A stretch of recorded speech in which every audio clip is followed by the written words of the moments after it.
escaparán de su mano Edom y Moab, que son Jordania del siglo XXI. Y la mayoría de los hijos de Amón extenderá su mano contra las tierras y no escapará el país de Egipto.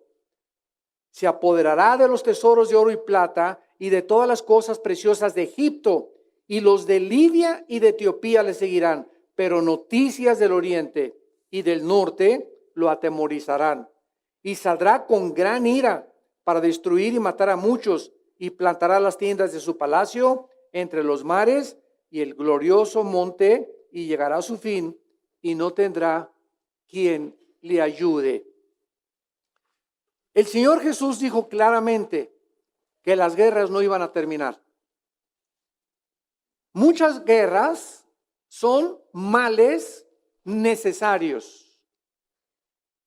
Sígame con mucho cuidado. Muchas guerras son males, o sea, son cosas que desgraciadamente se necesitan. Por ejemplo, en la Segunda Guerra Mundial, Adolfo Hitler anunció a los ingleses y a los rusos que no iba a dominar ni a invadir Europa. Y cuando Hitler mandó un recado al ministro Chamberlain de Inglaterra de que le confirmara a la Cámara de Comunes o a la Cámara de Senadores de que no iba a invadir él a Inglaterra, ni tampoco tenía planes de invasión, a las pocas semanas invadió Polonia y Checoslovaquia. Entonces, en el momento que Hitler se sale a Alemania y comienza su agenda para comenzar a invadir Europa, comenzó a propagarse el nazismo y comenzó a todas estas naciones a oprimirlas, a humillarlas, etcétera, etcétera. En ese momento, Winston Churchill, que no era todavía primer ministro de Inglaterra, pertenecía a la Cámara de Comunes, le sugirió a los senadores, tenemos que hacer algo, porque si está avanzando Hitler contra Polonia y Checoslovaquia, va algún día a voltearse contra nosotros. La Cámara de los Comunes no le hicieron caso a Winston Churchill y entonces los nazis bombardearon la ciudad de Londres y acabaron casi con el 60% de la ciudad de Londres. Después de la destrucción de Londres o de la semidestrucción, Winston Churchill comenzó a caminar por las calles y la gente comenzó a pedir que a él lo hicieran el primer ministro. Entonces Churchill toma el ministerio en Inglaterra y él comienza a preparar a toda la aviación y avienta un ataque contra Berlín. Entonces los alemanes, Hitler se da cuenta que los ingleses no eran tontos ni tibios y que tenían entonces que pelear contra Inglaterra. Y en ese momento, cuando Inglaterra entra a la guerra, los japoneses se unen a los nazis y bombardean la base naval más grande de Estados Unidos en Pearl Harbor, en Hawái. Llegaron los japoneses y acabaron con todos los portaaviones y con todos los cruceros, con los misiles que Estados Unidos tenía.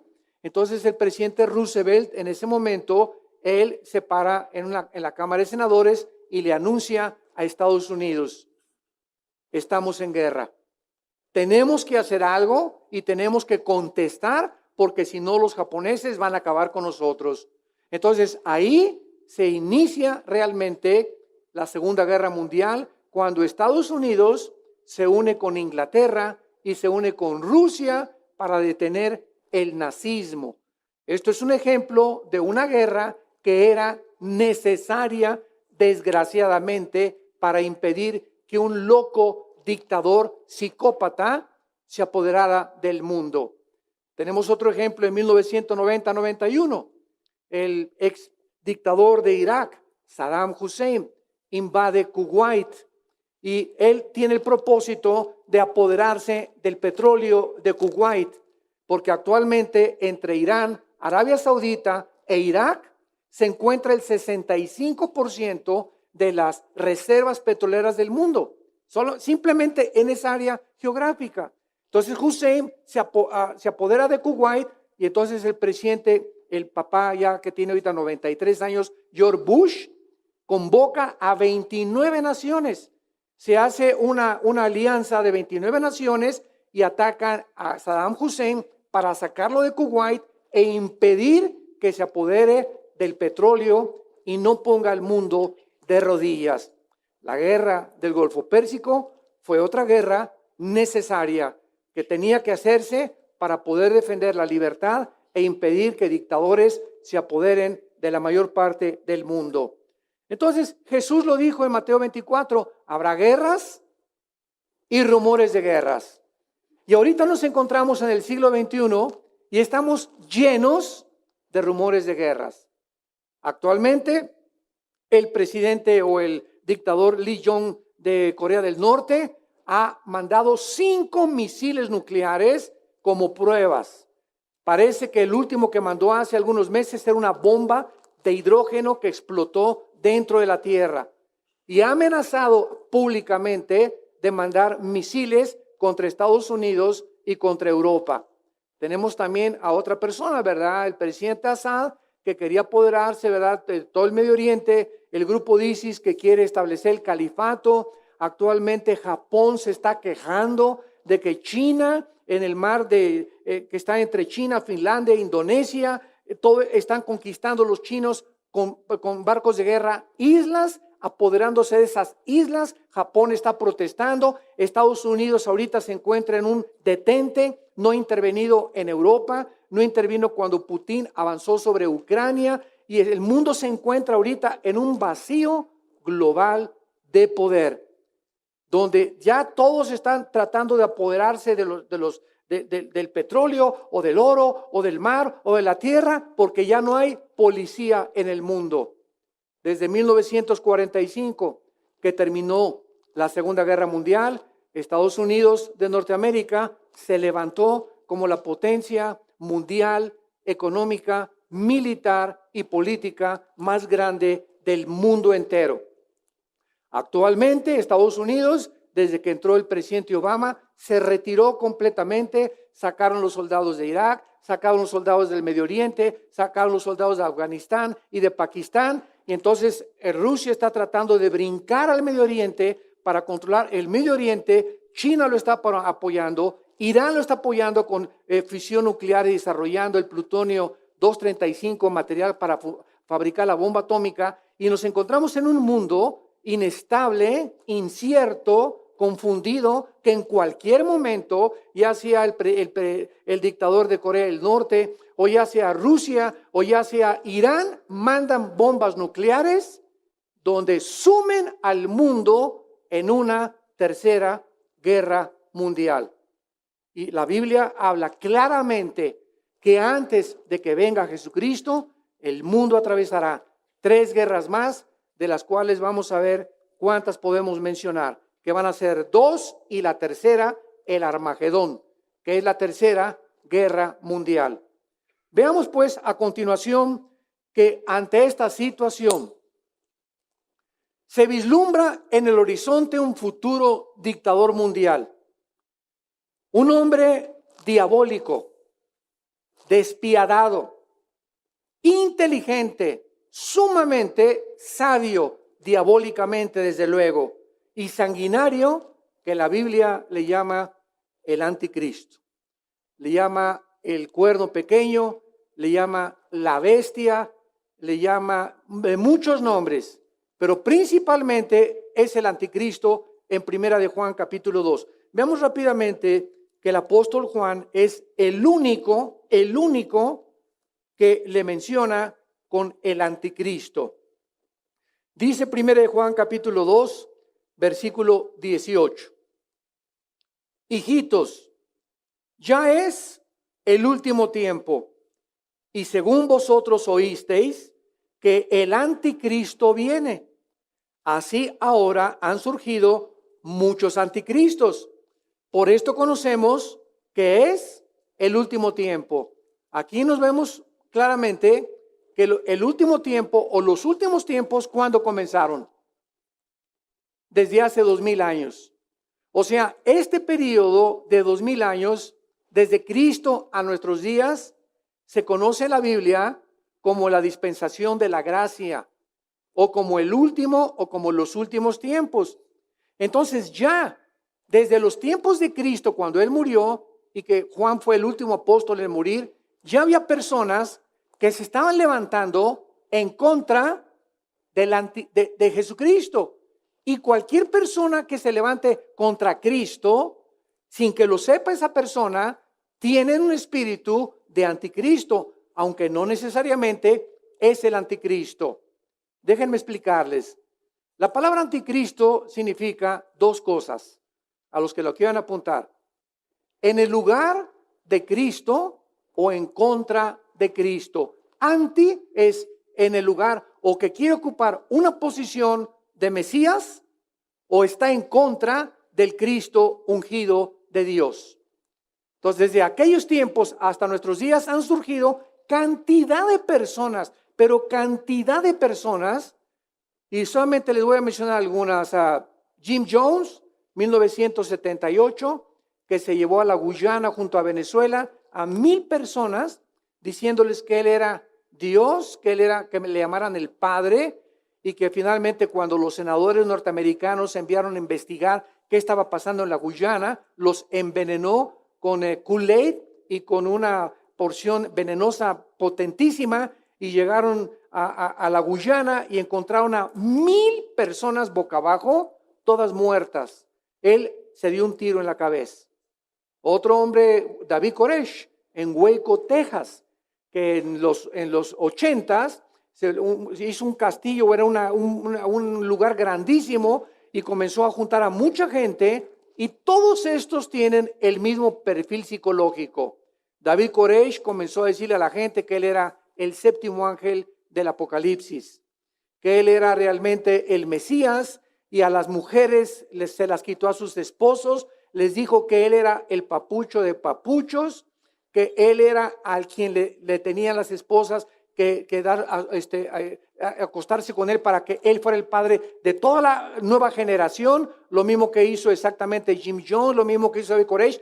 Todos tienen el mismo perfil psicológico de depravación moral, de querer controlar a la gente, manipular a la gente, extorsionar a la gente, porque eso es precisamente el espíritu del anticristo. Ahora bien, vendrá una persona que se llame, ahora sí, la culminación de todos ellos, que la Biblia llama el anticristo.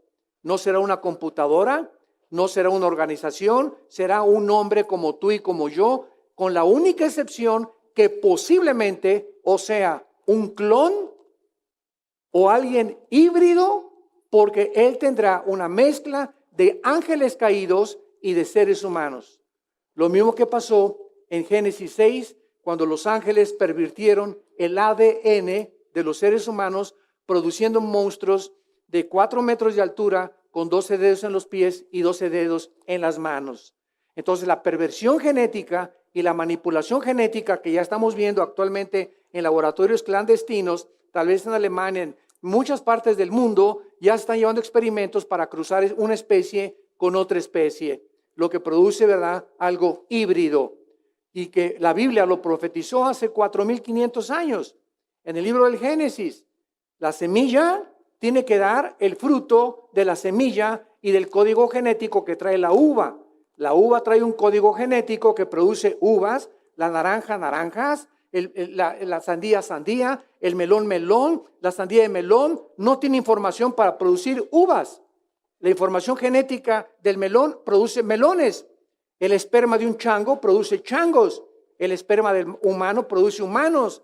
El esperma de un hipopótamo produce hipopótamos, no produce jirafas. El esperma de una jirafa produce jirafas. Cada cosa según su especie. Así lo ordenó Dios. Y cuando tú cruzas a un caballo con una burra, ¿qué pasa? ¿Qué nace? ¿Un chivo? No, nace una mula, ¿verdad? Y sabes una cosa, al violar las leyes genéticas de la Biblia, de no cruzar las especies, la mula nace híbrida. Híbrida, las mulas son híbridas, como muchos la tienen afuera de su casa. Y cuando tenemos mulas, ¿verdad? Yo que estuve en un rancho, y yo soy de rancho y me crié en un rancho y tuve mucho acceso con caballos, con vacas, etcétera, etcétera. Conozco perfectamente bien. Yo me menciono a capar, a montar a caballo, a charrear, a enseñar a los caballos, etcétera, etcétera. Y me acuerdo que teníamos 2 o 3 mulas ahí, no se podían cruzar. ¿Por qué? Porque son híbridas, porque han violado una ley genética que Dios estableció en la Biblia. Muy bien. Vemos nosotros aquí y vamos a analizar el perfil del anticristo que dice en el versículo, regresamos al libro de Daniel, capítulo 11, versículo 36, que este hombre va a hacer según su voluntad. Esto es muy interesante. El rey hará su voluntad. ¿Saben ustedes que todas las personas que se vayan al infierno es porque esas personas escogieron irse al infierno? Dios no manda a nadie al infierno. La persona que está en el infierno y le diga, ¿por qué me mandaste aquí? Dios le va a contestar, hágase tu voluntad. Eso fue lo que tú escogiste. Somos agentes morales libres. No somos animales. Los animales no pueden escoger entre el bien y entre el mal. Son guiados por instintos. Pero tú y yo traemos un código de conducta, el que nos muestra claramente que adulterar es malo, que fornicar es malo, que robar es malo, que matar es malo, etcétera, etcétera. Y esta libertad con la cual Dios nos creó es la que nos hace responsables y en la que algún día tú y yo tenemos que dar cuentas. Entonces, como me dijo una viejita hace mucho tiempo, ay, Dios es tan bueno, pastor, que no va a mandar a nadie al infierno. Le dije, amén, doña Chole, Dios no manda a nadie al infierno, ellos se van solitos. Tenemos que entender esto. No, ¿cómo puede Dios, un Dios de amor, crear un infierno? No entra en mi entendimiento. Pues sabes una cosa, que si no hubiera un castigo después de esta vida, ¿dónde estarían todos esos ISIS que están como monstruos decapitando a la gente y que llega un avión y los mata y nunca pagaron por sus culpas? ¿Cuántos asesinos, cuántos secuestradores, cuánta gente mala que tú conoces que se muere y nunca los metieron a la cárcel, nunca pagaron por sus crímenes? Entonces, si esto es así y no hay un castigo después de esta vida, tomemos venganza nosotros. Tomemos venganza nosotros. Y Dios nos manda lo contrario. Esta es la razón por la cual dice, no se vengan ustedes mismos, mía es la venganza, dice el Señor. Si no hay un Dios que va a juzgar después, no hay ninguna esperanza de que el mal sea castigado, ninguna esperanza de que pueda haber un castigo, ni tampoco una venganza. Pero como sabemos los cristianos que Dios va a vengarse y Dios va a darle la retribución correspondiente a aquellos que en esta vida no fueron castigados, no tenemos por qué preocuparnos el que mató a tu hijo o el que mató a fulano de tal, etcétera, etcétera, porque esas personas, si no son castigadas aquí con la ley o en una cárcel o con la pena de muerte, serán castigadas por toda la eternidad en el infierno. Esta es la razón por la cual tiene que existir un Dios que no castigara el mal, sería un monstruo. Él es un Dios justo, Él es un Dios santo que tiene que castigar el pecado. Hace algún tiempo estábamos en Jerusalén, muchos de ustedes nos acompañaron, posiblemente el año que entra vamos a organizar un viaje a Jerusalén otra vez, ya tenemos como 3 años que no vamos, el año que entra, si Dios quiere, a finales del año, y vimos nosotros en Jerusalén, estábamos en el Museo del Holocausto se llama, estaba con mi esposa, éramos como 150 personas, fuimos de todas las iglesias de Villanueva, y siempre pues voy como yo guía explicándoles proféticamente cada lugar, qué es lo que dice la Biblia al respecto. Y mi esposa y yo estamos en el Museo del Holocausto, donde te muestran todas las barbaridades de los nazis. Y estaban 2 personas junto a mí, norteamericanos, judíos, porque traían su kipá, su cachuchita aquí arriba que se ponen. Y él ya era como de 80 años de edad el viejito, y estaba mirando todo lo que Hitler hizo, cómo les arrancaba la piel, los ojos, las uñas, los metían a los hornos a los judíos. Y le comentó al que venía junto con él, yo no puedo creer que un Dios santo y amoroso pueda haber permitido el holocausto. Por eso le dijo a su amigo, yo no creo en Dios. Y oí yo la conversación providencialmente. Entonces me acerqué a ellos y le dije, discúlpeme, acabo de escuchar lo que usted acaba de exclamarle a su amigo. ¿Me permite, le dije, me permite darle alguna respuesta a lo que usted acaba de decir? Y se volteó y me dice, ¿y usted quién es? Le dije, bueno, mire, yo soy doctor en teología y filosofía y me interesa mucho la historia, la sociología y los problemas sociales de la gente a la luz de la Torá. La Torá para ellos es la Biblia, el Antiguo Testamento. Entonces me dice, bueno, ¿qué es lo que me quiere usted decir? Y le dije, mire, si usted cree que no hay ningún Dios que castigue el pecado después, usted va a vivir toda la vida lamentándose porque su mamá, porque dijo que su mamá la habían matado en el holocausto y sus hermanos, perdió toda su familia, este pobre hombre, a través de los nazis. Le dije, pero si usted cree en el Dios del Antiguo Testamento, ya no me metí con el Nuevo Testamento, veamos nosotros que el Dios del Antiguo Testamento va a castigar el mal después de esta vida. Y si Dios no castiga el mal, usted no tiene ninguna esperanza. Y comenzaron a salirle las lágrimas. Y le dije, yo le aseguro que esos nazis, que esas personas que mataron a su familia, van a ser castigadas después de esta vida. Si usted cree en el Mesías, Yeshua HaMashiach, Jesucristo el Mesías, y cree que Él va a resucitar de los muertos a los vivos, a los buenos y a los malos. Y se le salieron las lágrimas. Ya no me dijo nada. Pero le dije que Dios lo bendiga. Y ya le dije, ¿verdad? Baruch Hashem Adonai Elohim, o sea, que sea grande el nombre de Dios, te bendigo en el nombre de Jesucristo. Y Yevareja Adonai Beyisbereja. Ya hasta hebreo estoy hablando. Perdón, se le sale a uno, ¿verdad? Pero lo que le he dicho yo ya, ¿verdad? Él se quedó ya con las lágrimas y mi esposo y yo hemos orado por él. Pero así hay mucha gente, ¿verdad? Que cree que pues no, en esta vida pues hay que vengarnos, hay que nosotros tomar la venganza porque ahí después de la vida no hay vida después de la muerte y pues es así, pues tomemos la venganza. Ahora, es interesante precisamente porque el anticristo dice que es un hombre que hará su voluntad. ¿Quiénes son las personas que Juan mencionó con el espíritu del anticristo?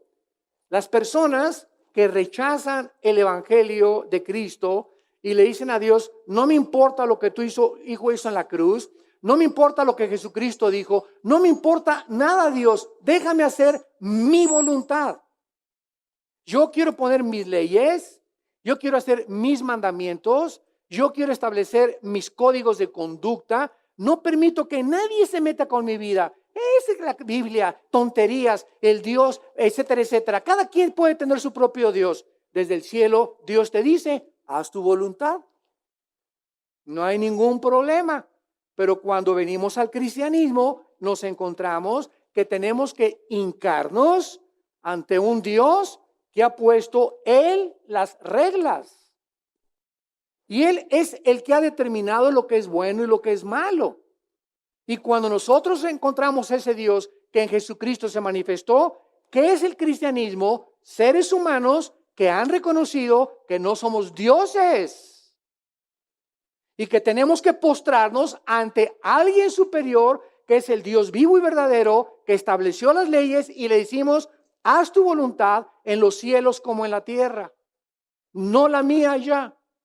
Ya no es mi voluntad, ya no es mi camino, ya no es mi vida, ya no son mis intereses. El hombre que camina no es señor de su camino, ni del hombre que camina es ordenar sus pasos. Por Jehová son ordenados los pasos del hombre y Él determina tu destino y mi destino. Y cuando yo sé eso, vivo en paz.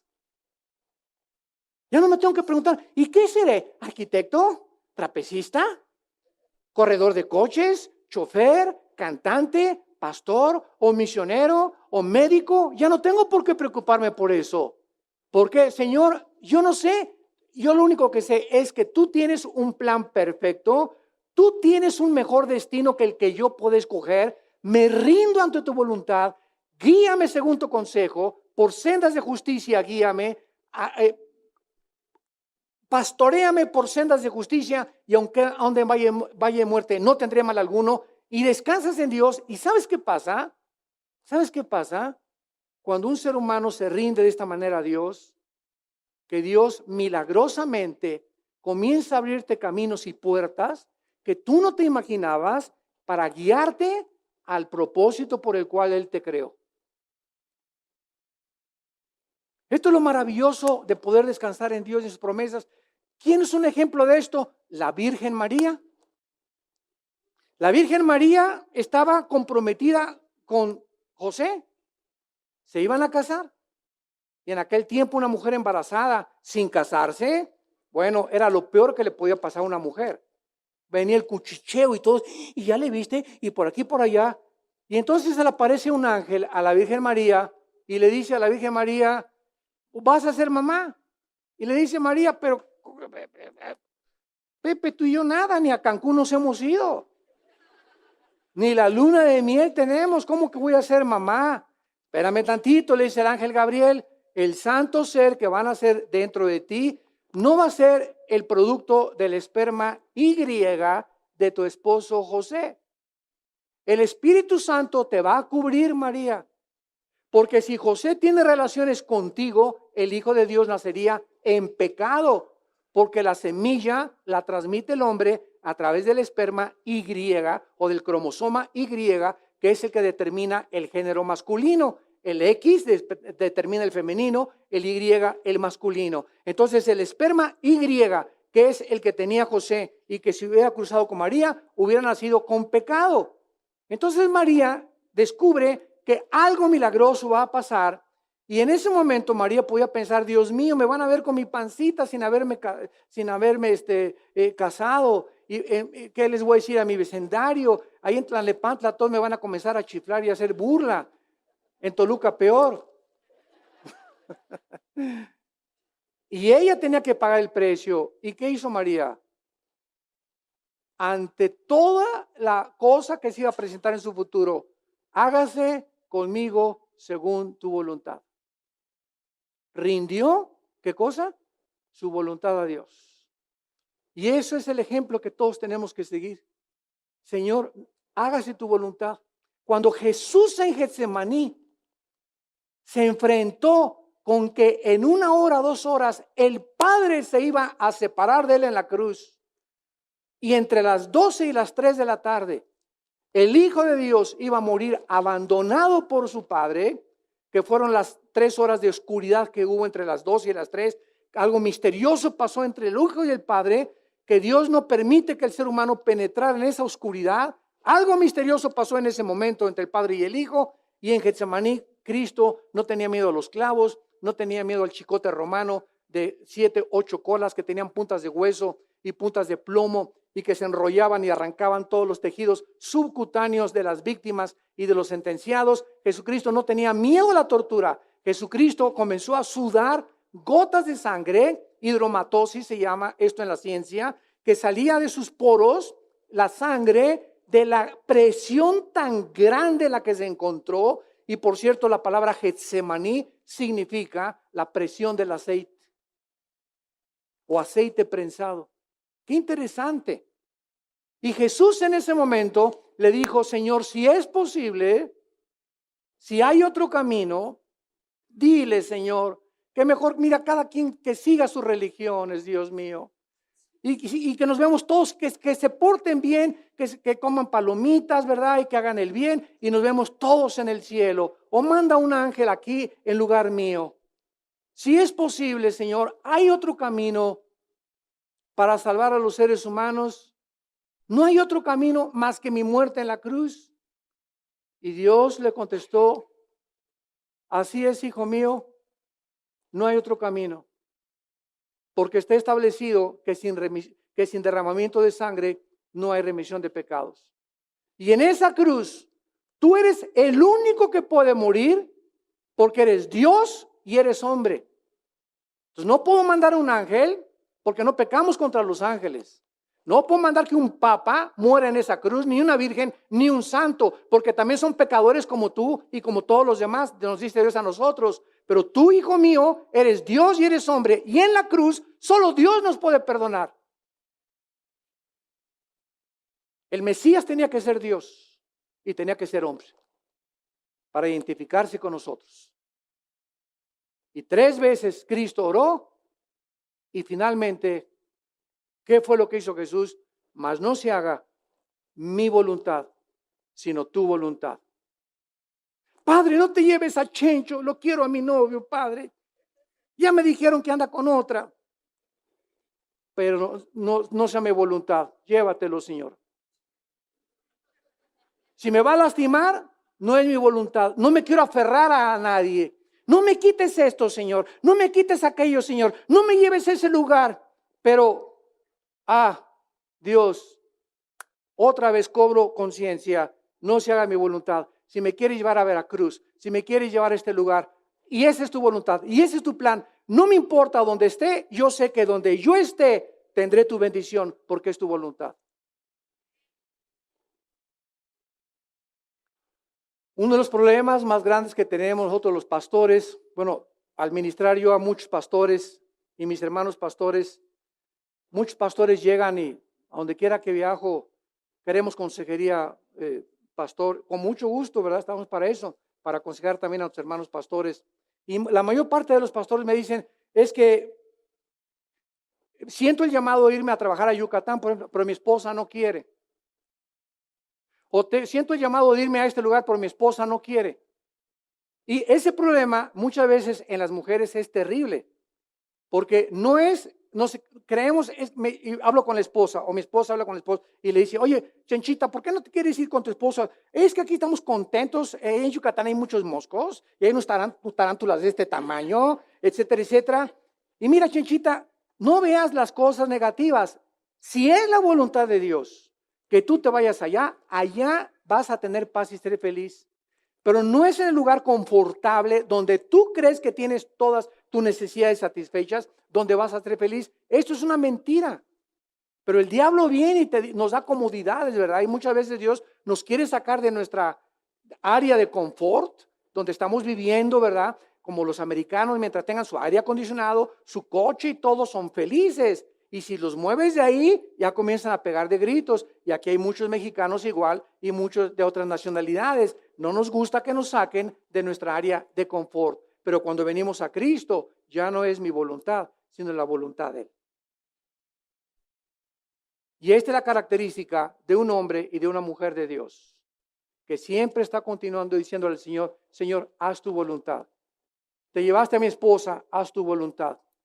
Me chocaron mi carro, haz tu voluntad. Yo no tuve la culpa, Señor. Tú sabes que pasó un camión y me chocó mi carro. Haz tu voluntad. Yo no sé qué programa tienes, pero tienes algo mejor para mí. Dios nunca le quita algo a alguien sin darle algo mejor. Te quitó a tu chencho, no sabes el galán que tiene para ti. Perdiste bienes materiales, no te imaginas lo que viene después. Lo mejor, escuchen esto, el buen vino es hasta el final. Lo añejo es hasta el final. Lo que Dios tiene para nosotros es siempre después. Ahorita estamos estamos a 11 de junio de 2016. Ninguno de nosotros ha visto lo mejor todavía. Lo mejor para ti, lo mejor para ti, lo mejor para ti y lo mejor para mi vida todavía está delante de nosotros esperándonos. De las bendiciones tan grandes que Dios nos quiere dar. El Rey hará su voluntad. Gloria a Dios.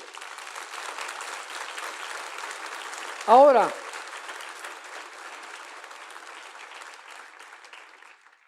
es interesante precisamente que el anticristo se va a centrar en su voluntad, o sea, como ya vimos, se va a hacer sus propios dioses y es el espíritu que ya está prevaleciendo en el mundo. En 2 de Timoteo capítulo 3, es interesante esta profecía. 2 de Timoteo capítulo 3, versículo 1 en adelante. El apóstol Pablo le escribe a su discípulo Timoteo y le dice lo siguiente. También debes saber esto. Era importante que Timoteo lo sepa y nosotros también. ¿Qué cosa, Pablo? ¿Qué quieres que sepamos? Que en los postreros días, o sea, en los últimos tiempos, vendrán tiempos peligrosos. Peligrosos. Y es interesante que esta palabra peligrosos, que es la palabra griega chalepos, así como suena, chalepos, solamente se usa otra vez en todo el Nuevo Testamento. O sea, se usa en el endemoniado gadareno y se usa aquí para decir tiempos peligrosos. Entonces, ¿qué es lo que el Espíritu Santo nos está diciendo? Que vendrán tiempos donde la mayoría de las personas serán controladas por demonios. sin que las personas lo sepan. Lo vamos a ver ahorita, sin que las personas lo sepan. Y muchas veces creemos nosotros que una persona que tiene demonios es así, grita y espuma por la boca y se tira al suelo, etcétera, etcétera. Ese es un tipo de posesión demoníaca. Pero hay otras posesiones demoníacas que muchas personas no saben que están controladas por demonios. Por ejemplo, una persona impresionantemente religiosa, espíritus de religiosidad. ¿Quiénes tenían estos demonios? Los fariseos en tiempos de Cristo. Los fariseos iban con la gente y yo no fumo, yo no tomo, y siempre estaban, ya viste ese que se tatuó, y ya viste cómo se pintó esa hermana, y ya viste qué pantalones trae esa hermana, y ya viste esa persona, y ya supiste que se emborrachó hace 3 semanas esa persona. Y los fariseos siempre están así, y ellos son inmaculados. Yo soy religioso, yo me persino, cumplo con mis cosas, etcétera, etcétera, y están gobernados por un espíritu de religión. Y el mejor disfraz de Satanás son las religiones. Qué duro está esta aseveración que acabo de hacer. Si Satanás se quiere disfrazar como el mejor disfraz que tenga, según de Corintios 11, es como ángel de luz. Y si se esconde detrás de la religión, qué difícil es detectarlo. Solamente recordemos algo. Detrás de la religión se escondieron los demonios en el tiempo famoso de la Inquisición.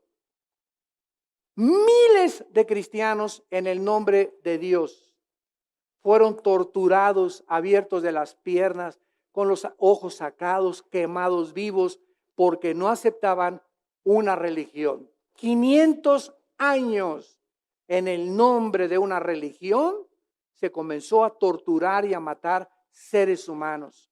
En el nombre de una religión se fue a Jerusalén a matar a los moros, a los musulmanes, con el tiempo de las famosas cruzadas para libertar a Jerusalén. Se han hecho cientos de cosas en el nombre de la religión. En el 2001, el 11 de septiembre, 19 radicales musulmanes se metieron a 4 aviones en el nombre de Alá, en el nombre de su religión, y se fueron contra las torres y las destruyeron, matando a 3,000 personas. En el nombre no del comunismo ni del ateísmo, de la religión. Este argumento es uno de los que, cuando he tenido debates con ateos muy preparados, me han esgrimido como algo para defender. Y me han dicho muchos ateos en los debates que hemos tenido: no, señor, a ver, es que en el nombre de la religión ha habido más muertes que en el nombre del ateísmo. Eso es lo que me han argumentado, y es un argumento muy fuerte. ¿Y qué le contestas? La respuesta es muy fácil. Usted lo acaba de decir, en el nombre de la religión, pero el cristianismo no es una religión. El cristianismo es una relación. Y el cristianismo, hay personas que dicen que son cristianas y es mentira, usan el nombre cristianos para hacer barbaridades. Pero Jesús dijo: por vuestros frutos los conoceréis. Entonces, el cristianismo es una relación personal, viva, orgánica, dinámica, con alguien que está vivo. Tú puedes ser católico, presbiteriano, evangélico, mormón, musulmán, hindú. No me importa la religión que tengas. Si no tienes a Jesús, no tienes la vida eterna. No es la religión la que nos salva. No es la religión la que nos salva, es la persona de Jesucristo. Tú puedes ser católico y condenarte al infierno. Puedes ser evangélico y condenarte al infierno. ¿Por qué? Porque no se trata de tener una religión, ni ir a una organización o a un edificio donde diga católicos, presbiterianos, bautistas, católicos, mormones, ciencia cristiana, el séptimo día, etcétera, etcétera. Dios no ve la etiqueta de la botella, Dios ve lo que está dentro de la botella. Entendamos eso. No seamos engañados ya. En el nombre de la religión se han hecho barbaridades. Y cuando Jesucristo bajó hace 2000 años, Él no nos trajo una religión. De las miles que hay, nos trajo la vida. nos vino a revelar a su Padre, nos vino a mostrar que Él es la resurrección y la vida, que Él es el pan, que Él es la resurrección, que Él es el santo de los santos y que separados de Él no podemos hacer nada, que Él es el camino, que Él es la verdad, que Él es la justicia. Eso es lo que vino a traer Cristo, no nos vino a traer una religión más. Y la gente no entiende por qué, porque se ha propagado. Como cuando yo llego a una universidad a dar una conferencia, pero mire, doctor Alducin, no queremos aquí que nos hable de religión. Yo no vengo a hablar de una religión.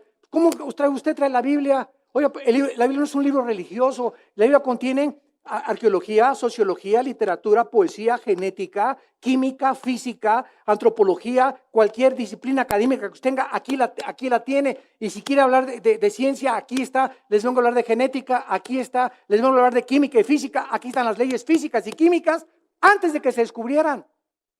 ¿Pero por qué se conoce un libro religioso? Porque le tienen miedo a la religión, por la ignorancia que en ellos hay. Pero nosotros somos hijos de Dios y sabemos en quién hemos creído. Ellos son del mundo y hablan del mundo, por eso sabemos que tienen el espíritu de error. El que Dios oye, dice nos oye, y el que oye a Dios tiene el espíritu de verdad en su vida. Esa es la grande diferencia. Entonces el mundo discute, el mundo argumenta porque no sabe, porque no entienden. No es hasta que las vendas se nos caen y recibimos al Espíritu Santo que se nos abre y vemos y entendemos por qué el mundo se encuentra como se encuentra, porque está en la ignorancia, en las tinieblas que rodean tu mente y no te permiten ver la luz, porque es tu voluntad lo que has querido hacer durante toda tu vida. ¿No quisieras tú en esta mañana abrir tu corazón y hacer la voluntad de Dios? ¿No quisieras en esta mañana rendirte como la Virgen María? Rendirte como todos esos santos, como los verdaderos cristianos, que llegamos a un momento en nuestra vida. Yo hace 38, 39 años hice mi voluntad durante mucho tiempo, en drogas y en alcohol, borracho, parrandero y jugador. De ahí venimos la mayoría. Yo creí que eso era mi vida y que eso era la razón por la cual y buscaba por acá, de una botella a la otra, de un cine al otro, de una mujer a la otra, de una filosofía de la dianética al hinduismo, a la dialéctica materialista, al comunismo, probé que el nazismo, que el fascismo, etcétera, etcétera, buscando siempre por todos lados hacer mi voluntad hasta que me encontré a Jesús. Mi hermano Alejandro me presentó a Jesús. Él fue el que lo trajo a mi vida. Y cuando me habló de Jesús, yo le puse una pistola en la cabeza y lo quería matar, porque anduve armado durante casi toda mi vida. Y a los que venían a hablarme de Cristo, los decían una bola de locos. Una vez hubo una reunión de oración y en mi corazón, quería comprar un bote de gasolina y quemarlos a todos. Así de malo yo era. Así como me ves, con cara de San Clodomiro ahorita.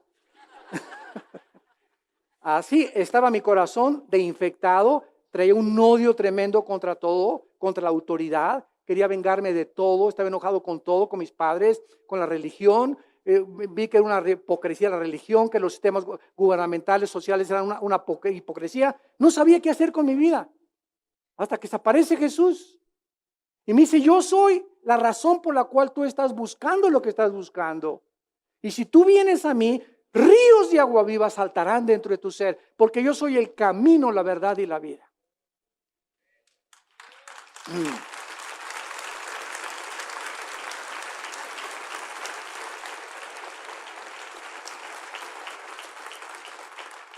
Y todos tenemos la misma oportunidad. Todos tenemos. En esta mañana yo te presento a Jesús. No te presento a ninguna religión. Te estoy presentando a un hombre que volvió a vivir y a los 3 días salió de la tumba para darnos esperanza. Hay vida después de esta vida. Esta vida no lo es todo. Vamos a seguir viviendo en la otra vida. Pero Él te pide que hagas su voluntad. Y en esta mañana puedes tú iniciar dando el primer paso de hacer su voluntad, diciéndole, ya no, Señor, quiero hacer lo que yo quiero. Te rindo mi vida, te acepto como mi Salvador. Inclinemos nuestra cabeza. Te damos gracias, Señor, por habernos traído la luz